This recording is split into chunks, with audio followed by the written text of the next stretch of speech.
Oh, no. No. Okay.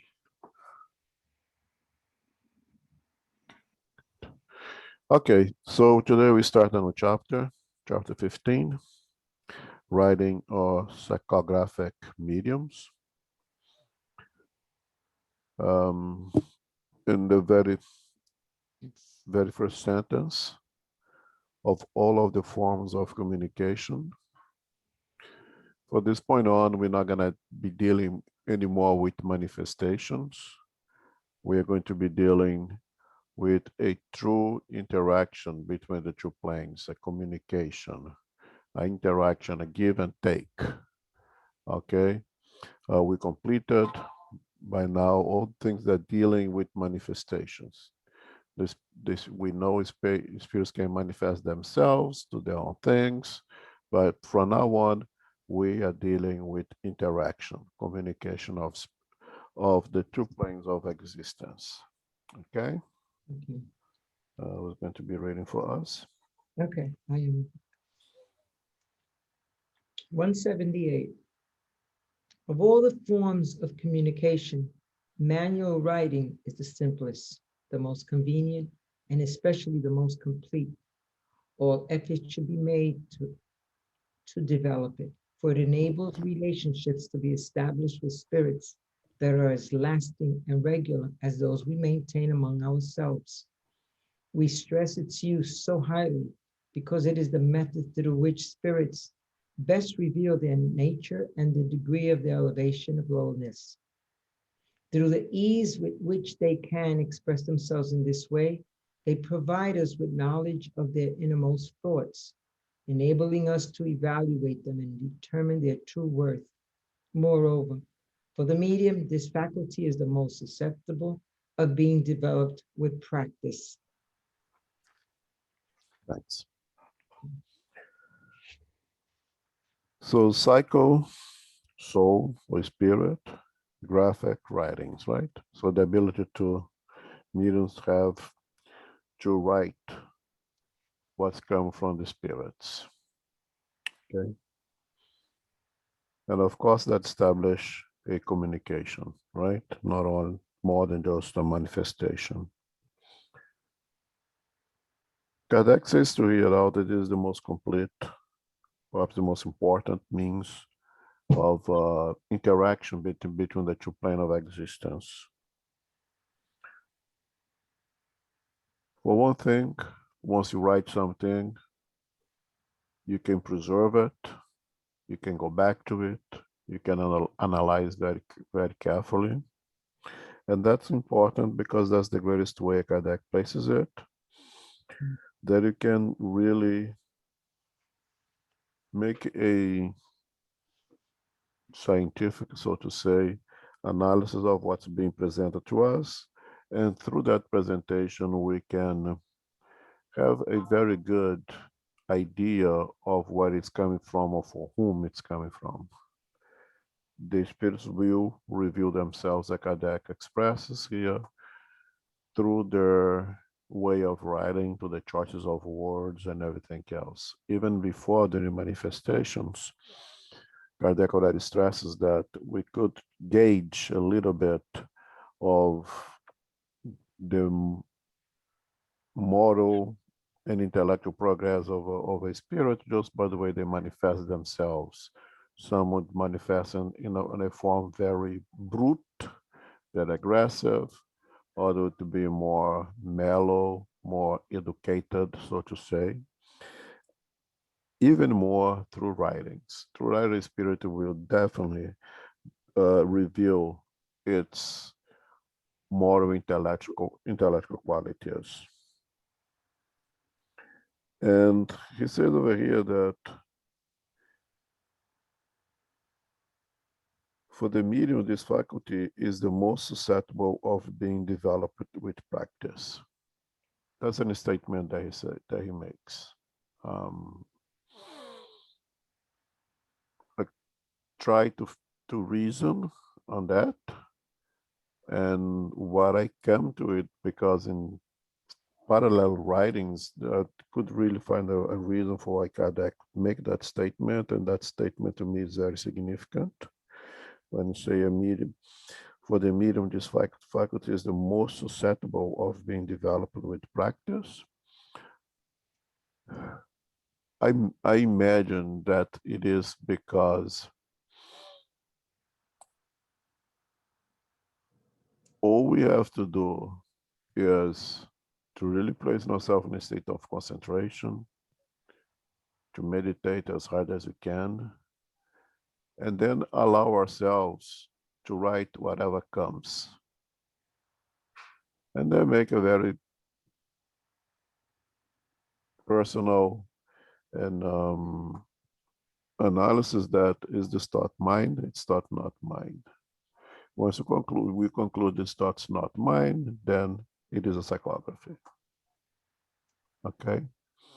Now you are coming to the point that it is a psychography, that the thoughts placed in that piece of paper was not really mine. I know that I have the ability to do psychography. And then I have the ability to continue doing that same exercise to educate that ability to minimize what comes from myself to be placed in a piece of a paper, and maximize to put on a piece of paper only what comes from a third party.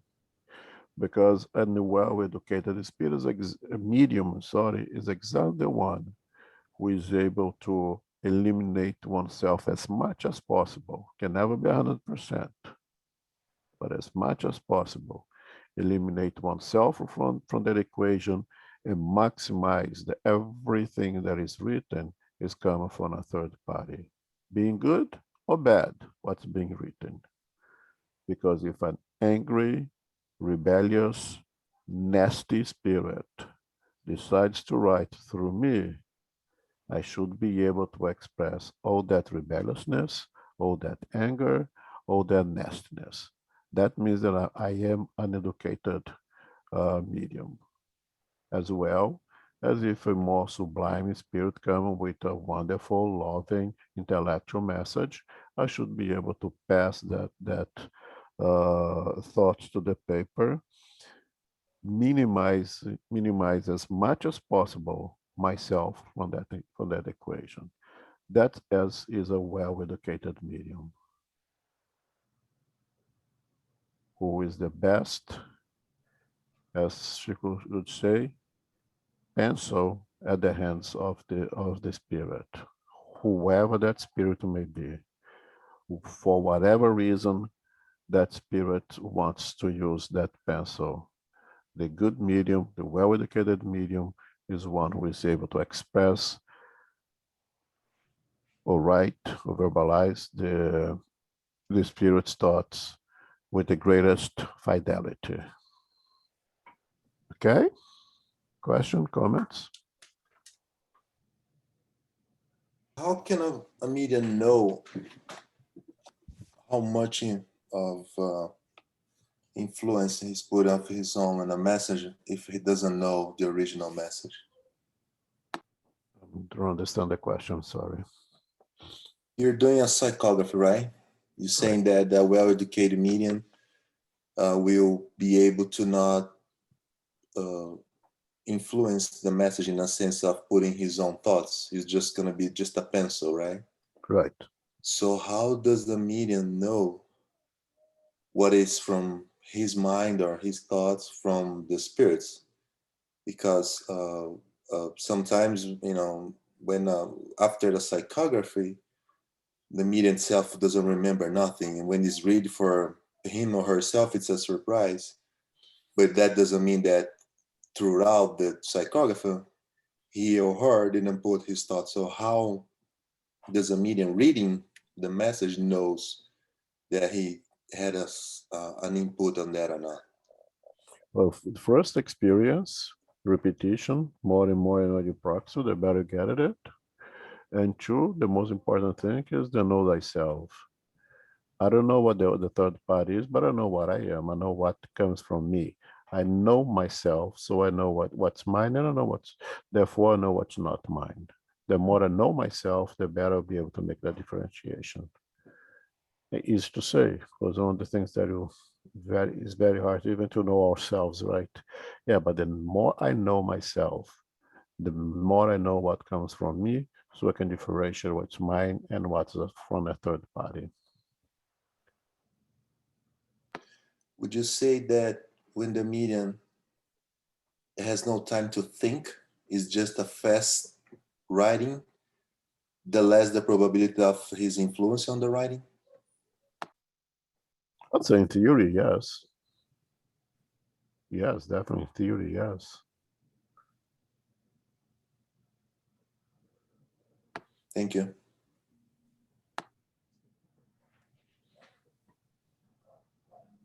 I think the importance of the psychography, especially in the time of Kardec, was that all these new messages that were being brought to the world, the importance of them being written so they can be preserved and published.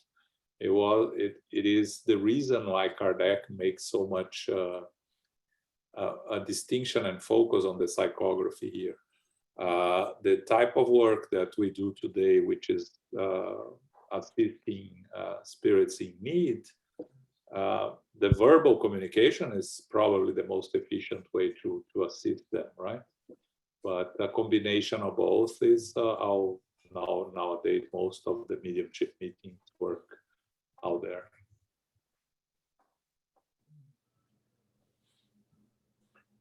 Yeah, so in the work of assistance, of rescue, the most important would be the psychophonies, because that allows for dialogue, basically. It's very hard to maintain a dialogue via psychography. So psychophony allows for the dialogue, and the spirit in needs to hear consolation, needed to feel embraced, and that is done through psychophony. But for education, when the spirit wants to educate us, psychography is much more useful.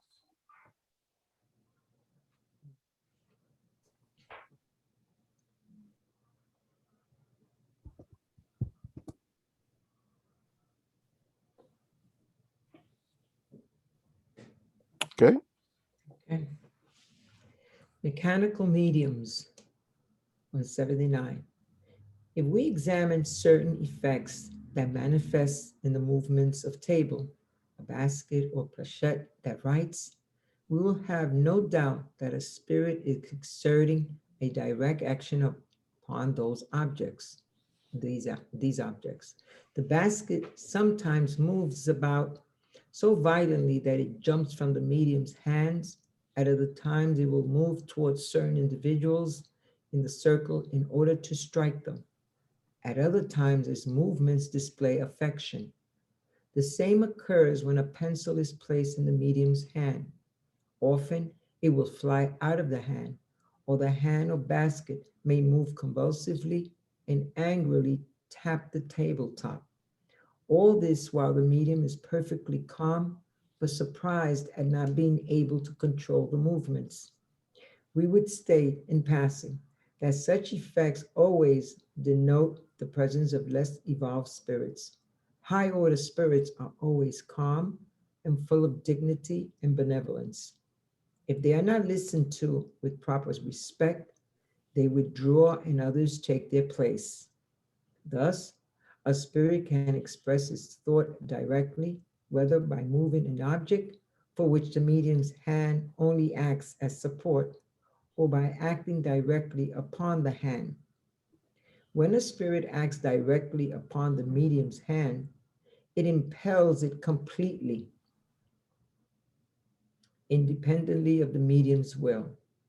The hand writes without stopping, and despite the medium's will, for as long as the spirit has something to say, and will then stop when it has finished. What characterizes the phenomenon in this instant is that the medium is completely unaware of what he or she is writing. This absolute unawareness characterizes those whom we call passive or mechanical mediums. This faculty is all the more valuable since it does not leave the slightest doubt about the independent thought of the entity doing the writing. Thanks. So just to go ahead a little bit here, because the terminology used for these mediums varies a little bit. Kardec's calling this kind of mediums mechanical mediums, or to say passive or mechanical mediums. And you may see also unconscious medium. It's the same thing as mechanical mediums, okay? If it's very often, I personally use the word unconscious more than mechanical. And when you say intuitive mediums, would be what is called the conscious mediums. And then we're gonna say for the semi-mechanical mediums would be semi-conscious mediums, okay? These are all the same thing, okay? Because you may have heard this different names over here, but we're talking about this very same thing over here. So for the mechanical or unconscious mediums, Kardec start by saying, we have already established that spirits can manifest themselves. They can act, somehow they can act on matter. If they can do that, if they can act on matter, they can also act on the physical body of the medium, okay? Having said that, the ability of, or the attribute, or the ability of being mechanical or unconscious or intuitive or conscious medium is a property of the medium of the spirit, okay? The medium has that organic disposition to be a mechanical or intuitive medium. It's not an attribute of the spirit, but of the medium, okay? Let's start that very to begin with here. And there is two meanings of this unconscious mediums happens. Actually, there's one means. Okay, I'm gonna paraphrase Kardec. I'm gonna read. The spirit can express its thought directly, whether by moving an object from which the medium's hands only act as a support, or by acting directly upon that hand. There's two things here.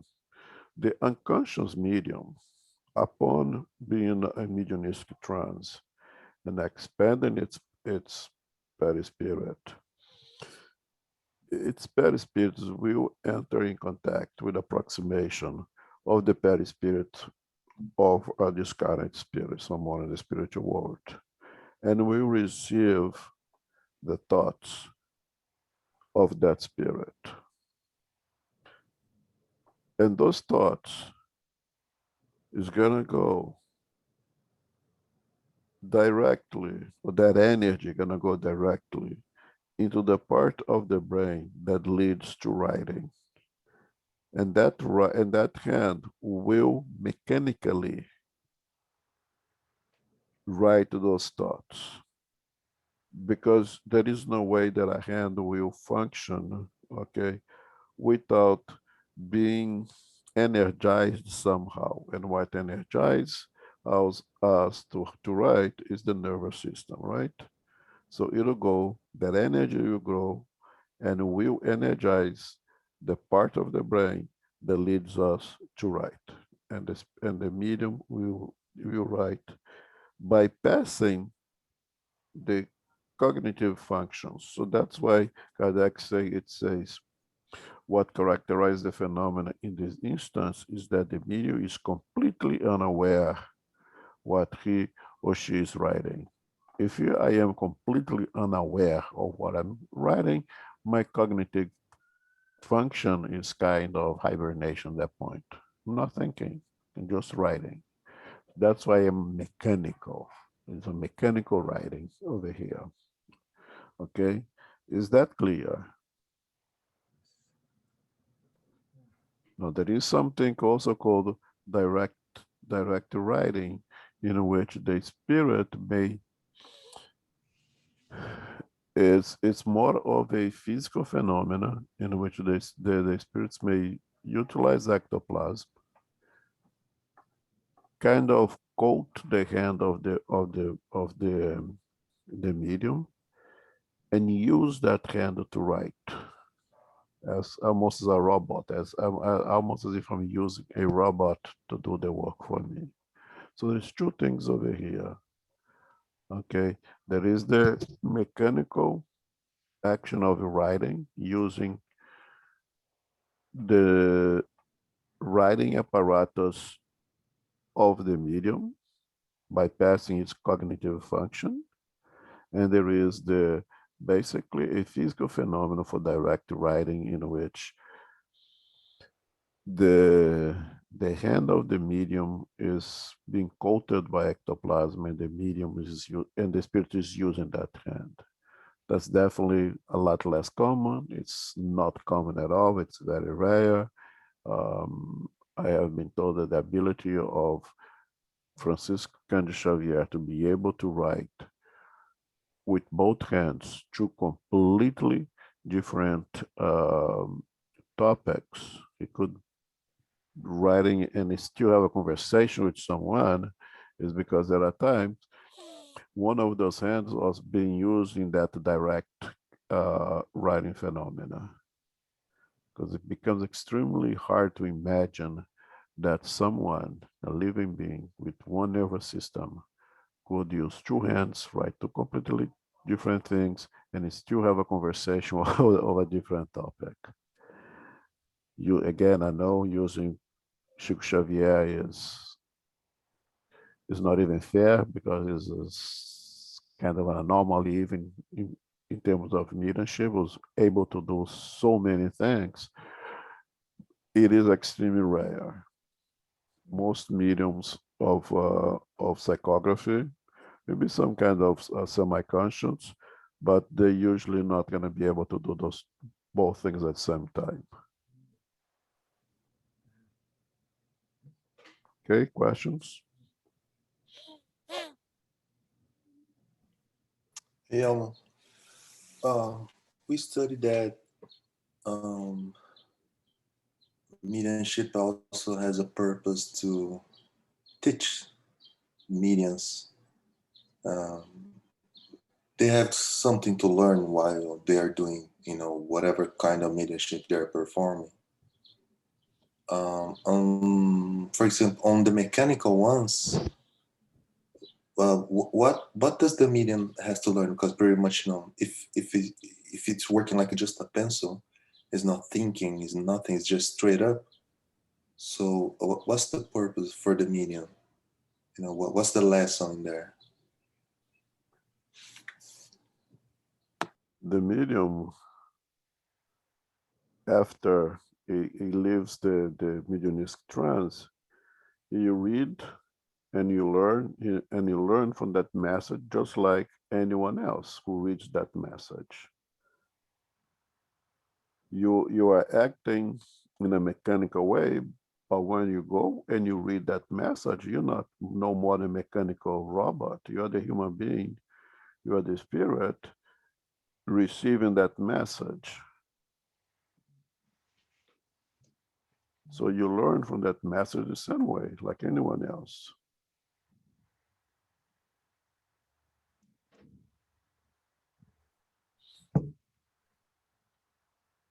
When you receive a message and you read out loud to us right there, we are all learning together, including you.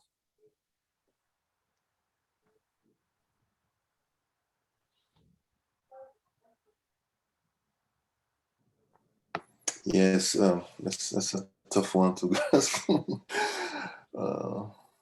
Yeah, I understand what you're saying, makes sense. But it's like the unconscious psychophony that, we say that we are not aware, but, we studied before, there's not like 100% out of the equation. There's something that you prevent things to go south.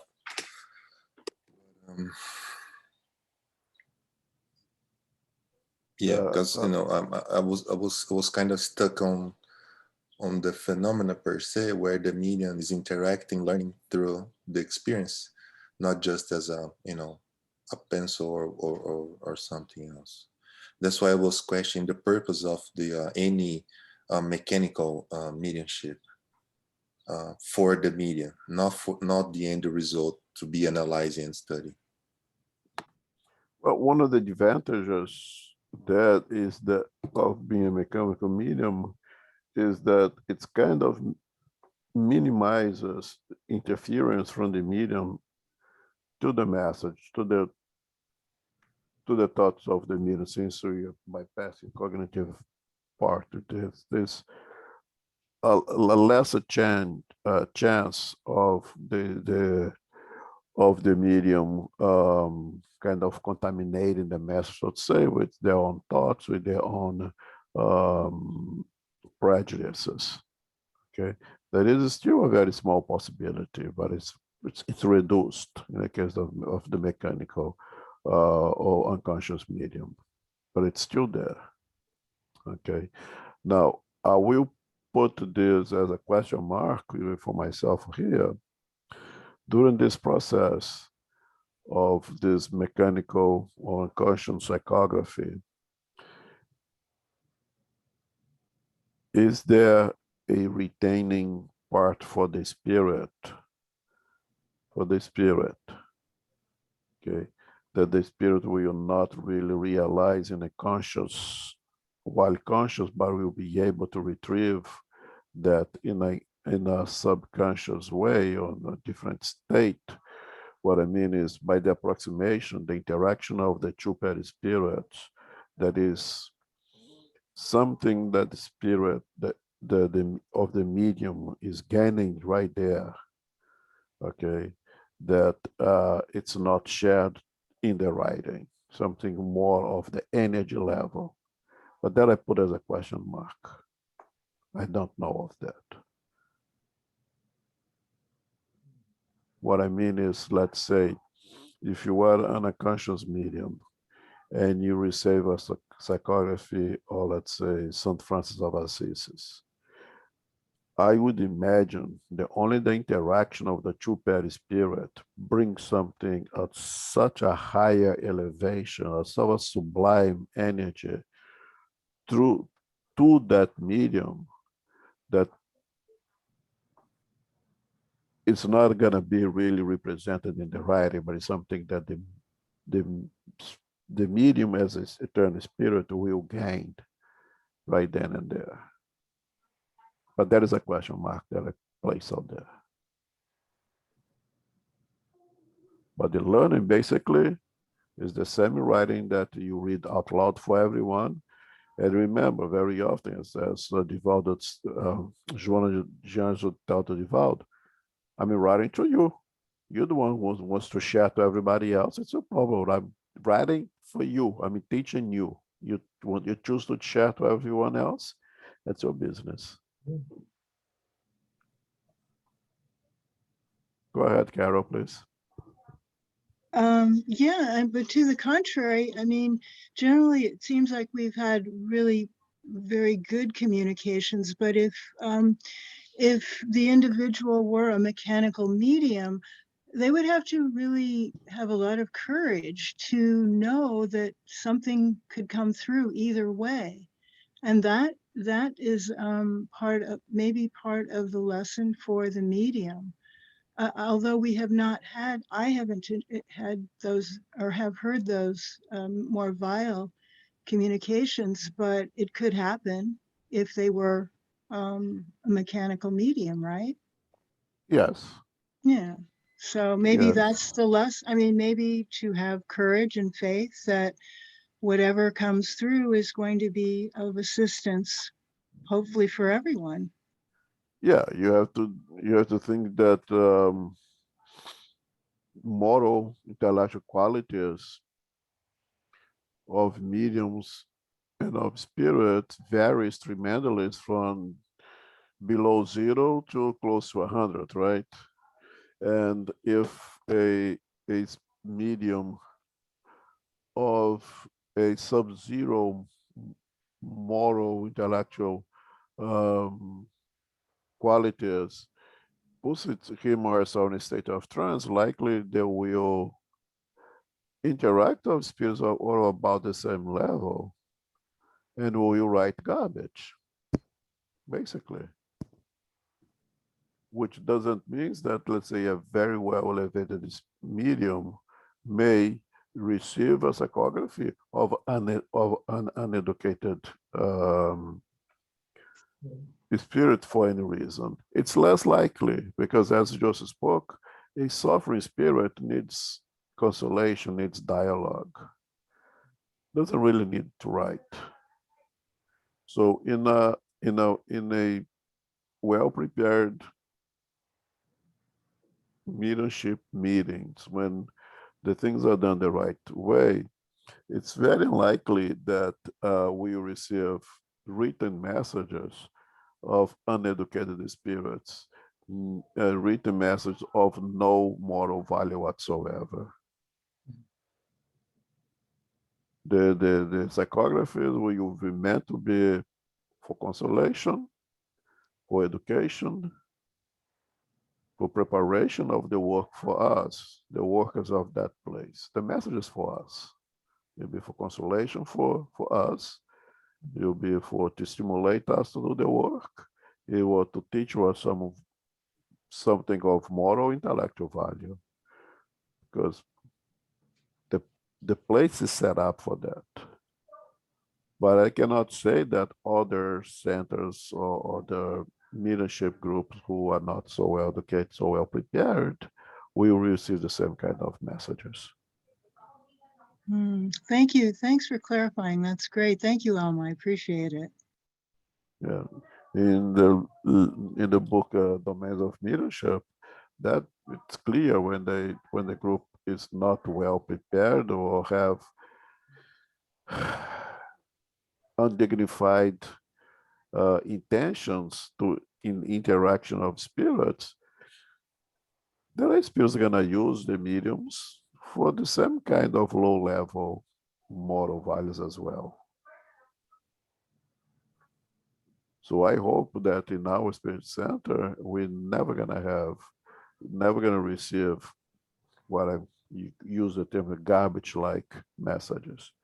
But we could, as a test, to make sure that we're paying attention to it, make sure that we give value what deserves value and not giving value to what does not deserve value. We could receive a message that is full of beautiful words, and when you read to it, it has no content. Does it mean that the medium is not a good job? No, the medium is doing the perfect job. It's acting as the good medium, passing the thoughts of that spirit. Okay, and when you read, you see, yeah, this is not of value. We're gonna trash this. Now, if it happens repeatedly, then the leadership, the director have to reevaluate, see what's going on here. Thank you, Alma. So, I mean, we can tell when the message is coming from a more elevated spirit because of the content. But overall, one can psychograph like good message, but not like, from elevated spirits. And those messages will benefit everyone because, we need all the help we can get. But for the spirit side, since you said that, the kind of work that we do for rescue will be more benefit of a psychophony than psychography, what's the benefit for those spirits that are psychographing those messages that like, for lack of a better word, the average message? What's the benefit for them in doing that? I don't think I understand the question. I'll say this, and then I'll let you explain your question to me. I'd say the psychophony helps suffering spirits. Psychography educates incarnated spirits, or incarnated spirit educates us. Okay. A good message is a good message, period. It may be very simple. It may be used very frugal or very average expressions of the word and still be good because the content is good.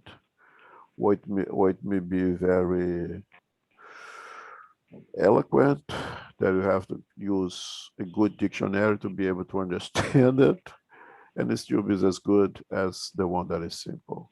Because good is good, regardless of how it's packed. Okay.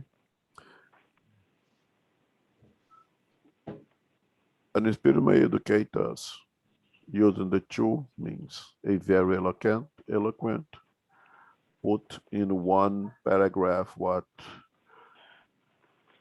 most of us would require 6, 7 paragraphs to express the same thing because they have that ability. The more evolved, the more frugal the spirit seems to be with words. They can put so much in so little. And another spirit may bring the same message, but using a more simple way, using a more commonplace type of writing, be more extensive, be just as valuable. So because the message has a the message seems to be kind of simple, it doesn't mean that it's not good. It has value, or it has value, and the spirit may use either way to bring out lessons to us. But usually, if you take our group as an example, the messages come with the intention to educate, to console us. And its value is usually universal. It's good for each one of us, and it is for each one of us, and you can bring outside that group and share it to co-workers at home because it's good for everyone. It has a universal value.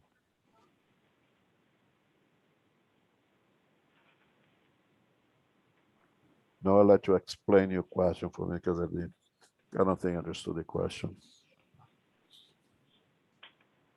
It was related to, for example, in the psychophony, when the spirit talks, he benefits because he needs to talk and listen to somebody, right? Right. On the psychography, from an elevated spirit, it teaches because it's a elevated message with words and content that it helps us to reflect in everything, right? Right. Now I'm talking about and pardon for the word, the average spirit that does the psychography. Yes. We'll still benefit from that. It's not like the high elevated and everything, but we're still going to benefit that. We as incarnate will benefit from that. Right. The question was, this average spirit that's doing the psychography, what's the benefit from them? For them, I'm sorry.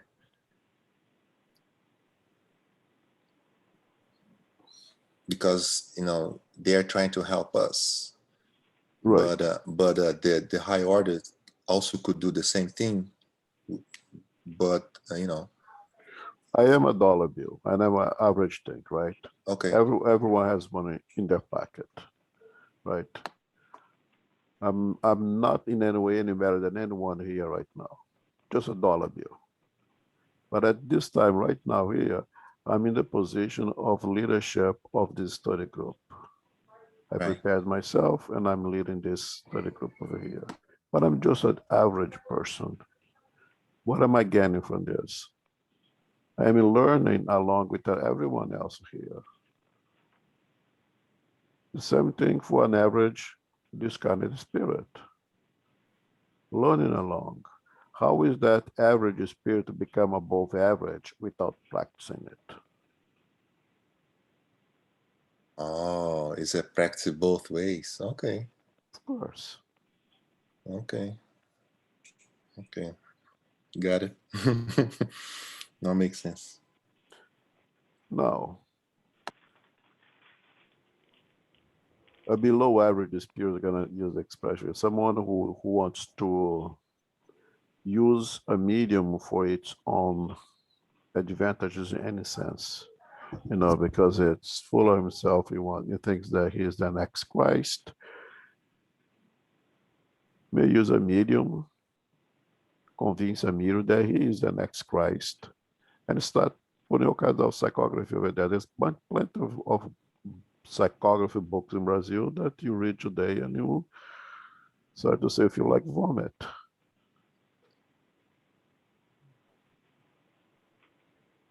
Where is it coming from? It's coming to, well, I would say, below average spirits, morally speaking, who are getting those psychography to not well trained, not well prepared mediums. My point is, there is average, below average, and more evolved spirits everywhere, here and there. And they will interact and will associate according to affinity.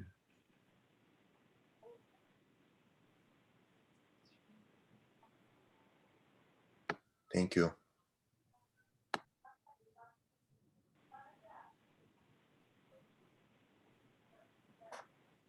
But it's very important that you keep in mind that a good message is a good message, okay, period. The content is good. It may be packaged in a very simple form, in a more complex form, but it's still good. Good is good, right? When you read May writing primarily for children, the content is good, but it's simple. Extremely valuable, but it's packaged in a way that is attractive to children.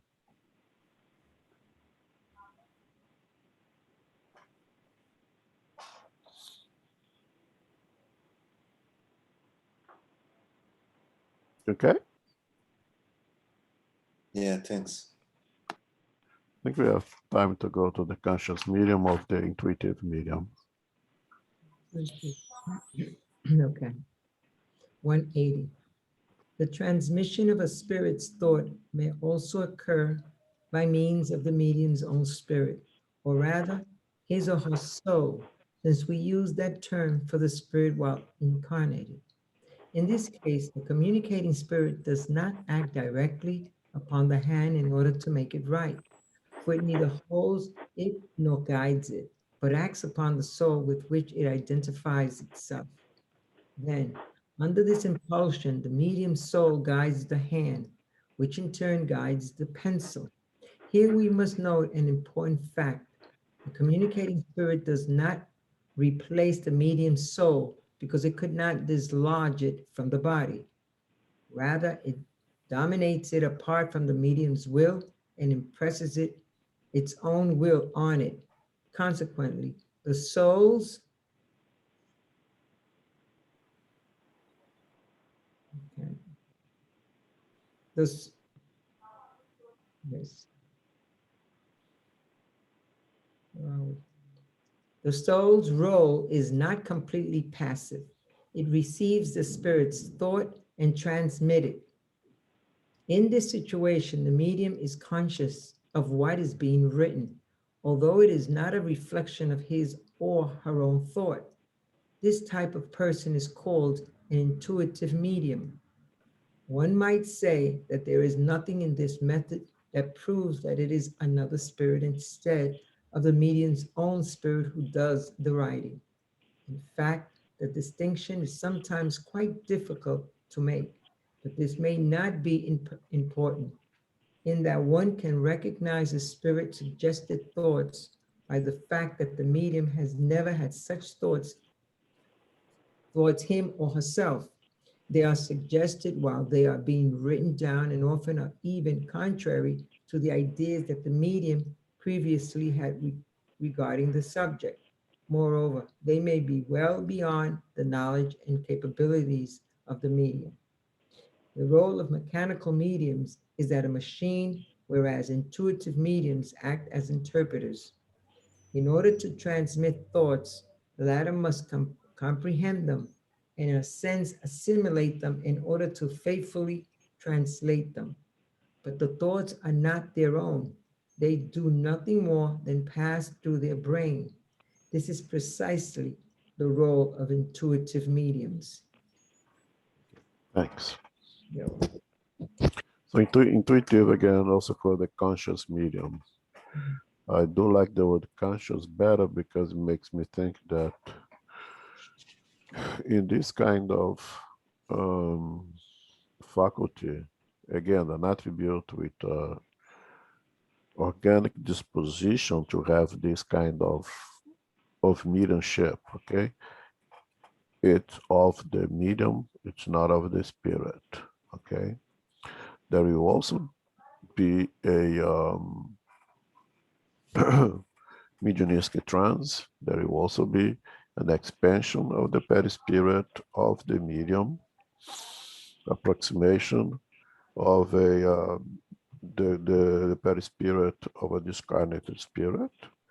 There will be the passing of the thought from one perispirit to the other. In this case, it will go to the cognitive function of the brain of that spirit, of that medium. So the medium will receive that thought. We will reason on that thought, and then we will write what it gets from that thought. It's very important over here when Kardec says the communicating spirit does not replace the medium soul. That never happens in any kind of mediumship, okay? Not even the unconscious. That is, the spirit cannot replace, cannot take over the body or the body of the medium, okay? It almost feels like in some cases, especially in cases of subjugation, that is almost seems like that's happening, but that cannot happen, okay? That the body that I carry was created for me, through me, basically, utilizing my perispirit, and only I can use it, okay? Sometimes it may seem that it's being taken over, but that doesn't really happen. And there has been some people argue that that's not the case. Some people argue that there is taken over. I cannot agree, and I think the doctrine suggests that that does not really happen. Okay, and Kardec keeps using this the soul's role. They keep using the word souls. Matter of fact, to use the word soul, you can replace it to the word medium. Okay, the medium's role or the soul's role here, the medium's role is not completely passive. We would like to believe that in the mechanic it's completely passive, but it's not really 100% completely passive. Very hard to do that. But definitely it's not passive in the case of the intuitive or the conscious medium. Because now, and I like when Kardec used the word interpreter, and that I think is a very good word actually, because it's now as if I am a medium of conscious psychography. I receive the thought. I think of it. It's not, I don't hear, okay? I'm gonna use the word hear over here just as an analogy, okay? I hear the thought and I say, oh, that's what the spirit is saying. And I write that down. Okay, you don't hear, please. Okay, you receive the thought, you receive the energy. That goes to your cognitive brain. And you say, oh, that's what the spirit is thinking. And I write it down. Therefore, I'm not really passive at all. I'm functioning as more as an interpreter. I have much greater malleability to express the thought in my own words, in my own limited lexicon. If the thought I receive is very complex and I'm a very simple terms in my intellectual abilities, it will be hard for me to express the thoughts. Okay. So I'm acting pretty much as an interpreter over here, as an intuitive medium. Of course, Kardec says very, I'm going to paraphrase, one might say there is nothing in this method that proves that it is another spirit instead of the medium's own spirit who does the writing. And that's true. That's true. But again, it comes to know thyself. Okay.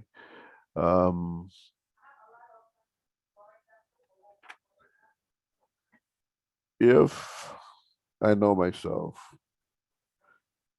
just as an example, I know myself very well, and I know that I have very limited understanding, I don't know, of anatomy and physiology. And I receive a message, the spirit, as a conscious medium, the spirit is saying things very complex. And let's say that I'm trying to describe the problem that a person is having. I try to help that person, right? And it's a physical problem. And I don't know anything about human body, but I receive the thoughts and I write those thoughts. And then when as I am writing it, because my cognitive function is intact, I can tell clearly that that's not from me, because I do not have that kind of knowledge. I could not be able to write that on my own. If the spirit is describing the problem that that person is having with his or her kidney, and I know nothing about kidney, I'm gonna have to write things that I know it's beyond my understanding. So that's very obvious. That's myself. That's very easy because palpable, physical. But the same thing go to know thyself in terms of moral qualities. You know, if you receive a psychography as a conscious medium, again, go to St. Francis of Assisi and say, "Wow, it's not coming from me. I don't have this sublime ability to create those kind of thinking. It's coming from a third party. Because you know yourself, you know what's yours, therefore you know what's not yours." In theory, this ability of psychography requires a much greater degree of education, because it's much easier for us to allow our prejudices, our likes and dislikes to interfere when you write a thought. The crazy, a crazy example, if a spirit of the Nazi, of the German and Nazi, is going to give us a psychography to a Jewish person, and that spirit is saying everything how he hates Jews, it would be very difficult for that conscious medium not to use not allow his prejudices, not allow his or her emotion to interfere with that psychography. It will be perhaps easier, perhaps, for a unconscious medium to be able to have greater fidelity. So in theory, at least in theory, the conscious mediumship requires a greater degree of education of the mediumistic faculty of that medium. But again, that's in theory, okay? Because I believe that in practice, both requires almost equal. The approximation of Nazi to a medium who is a Jewish, it will be terrible for both, conscious and unconscious. And I don't think we are elevated enough to not allow our prejudices to interfere, especially when it's something so emotional, so important for us. Yama. Yep. So, in case of let's break down average messages. Let's put it that way. Let's say a person like, for example, like you or John, that been studying mediumship for I don't know how long. I'm sure you could write a pretty nice message, like, you know, with the inspiration and give us hope and everything. And so that also goes for a medium that, you know, is studying, reading books, doing all this stuff. That message also could be from the medium. But on the other case, when you are mentioned that if you're giving a content why that you are not aware of, you might not be aware of on this lifetime, right? But you don't know what you've been done in the past, and it could be you again accessing yourself, something like that. The message. I understand that the important thing is the content of the message. It doesn't matter where it comes from. I'm just trying to understand the mechanics of is it a medium? Is it a spirit? Is it a combination? And how can one, you know, trying to get better on being a pencil? Okay, so I can only answer the eternal spirit. I can only answer for Elmo right now. I can only answer for this role that I'm playing as the eternal spirit playing the role of Elmo. That's the only thing that I can answer for. Okay, so if you ask me, did you ever kill someone? I can say, no, I never killed. I say, oh, you the eternal spirit, you don't think you never killed anyone in previous incarnation? I say, I don't know. I cannot answer for the whole reincarnation. I can only answer for Elmo. And Elmo have not killed one person this lifetime. If there is a message coming for other experiences of Elmo, I'm not going to be able to answer. Could it be anemic in the sense that it's a part of me as the standing spirit that is writing something that it's not really a part of Elmo? Could be. And so what? Is it a good message? It has value, use it. It does not have value, trash it. Good medium, again, is the one who will pass those thoughts to a piece of paper to the greatest degree of fidelity, being anemic or being for a third party.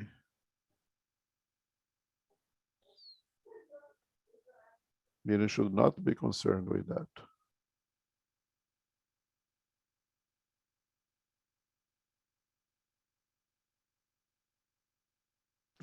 But learning how to be a pencil, it's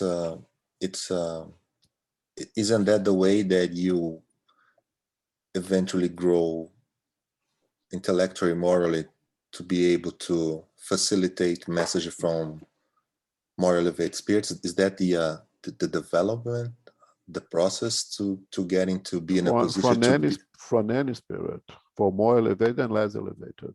Again, a good pencil is a good pencil. It's the one who writes the thoughts with a greater degree of fidelity.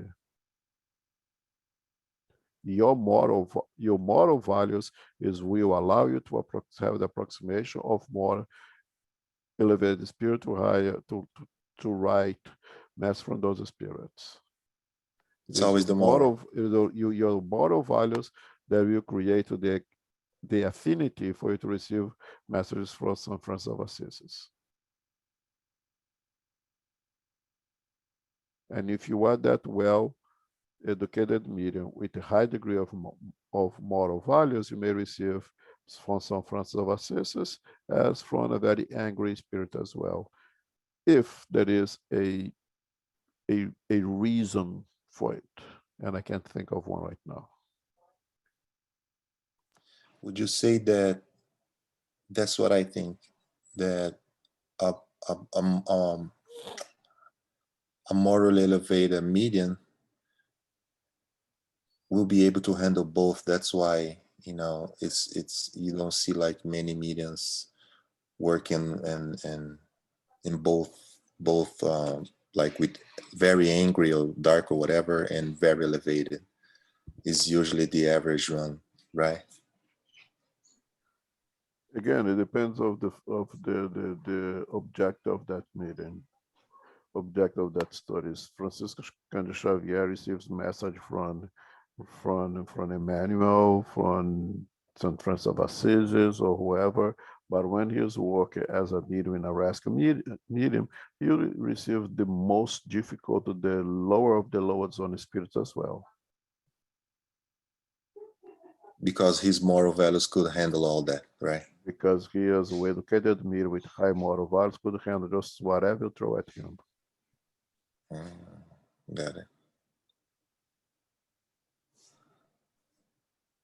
So if you're not receiving the biggest, baddest one, you got some work to do. But Oh, again, boy. there's a lot of things to be taken into consideration. There are a lot of biases and prejudices. Again, if you know, it would not even be fair for someone who has tremendous prejudice towards some kind of individuals to be associated with spirits of that type. Again, Nazi and the Jewish Orthodox. It's not even fair to that medium, you know. So the spirits of that mediumship medium will kind of take everything into consideration as well, including our prejudices, include our past, our ability to manage, to handle some kind of spirits. Everything will be taken into consideration.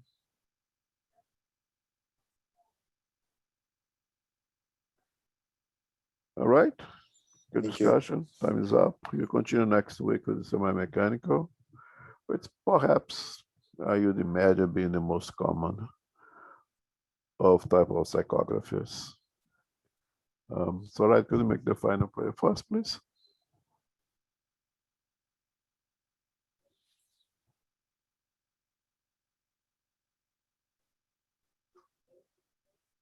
You're on mute, Soraya. Sorry. To our physical and spiritual benefactors, our Christ, all that have contributed here today in our meeting. Again, with our hearts full of gratitude, we thank you. We thank you for the inspiration. We thank you for the wonderful teachers that are here with us with so much patience and dedication. We ask as we leave here today, be able to continue to focus, continue our studies, relating it in our lives, helping all those around us, and guiding us as we go through our lives here on this planet Earth. We pray, dear Father, also for all that are in need,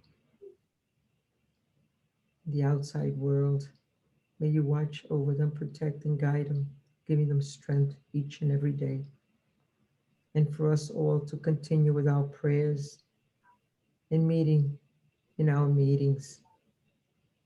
Continue and focus on the goodness of Christ and God Almighty.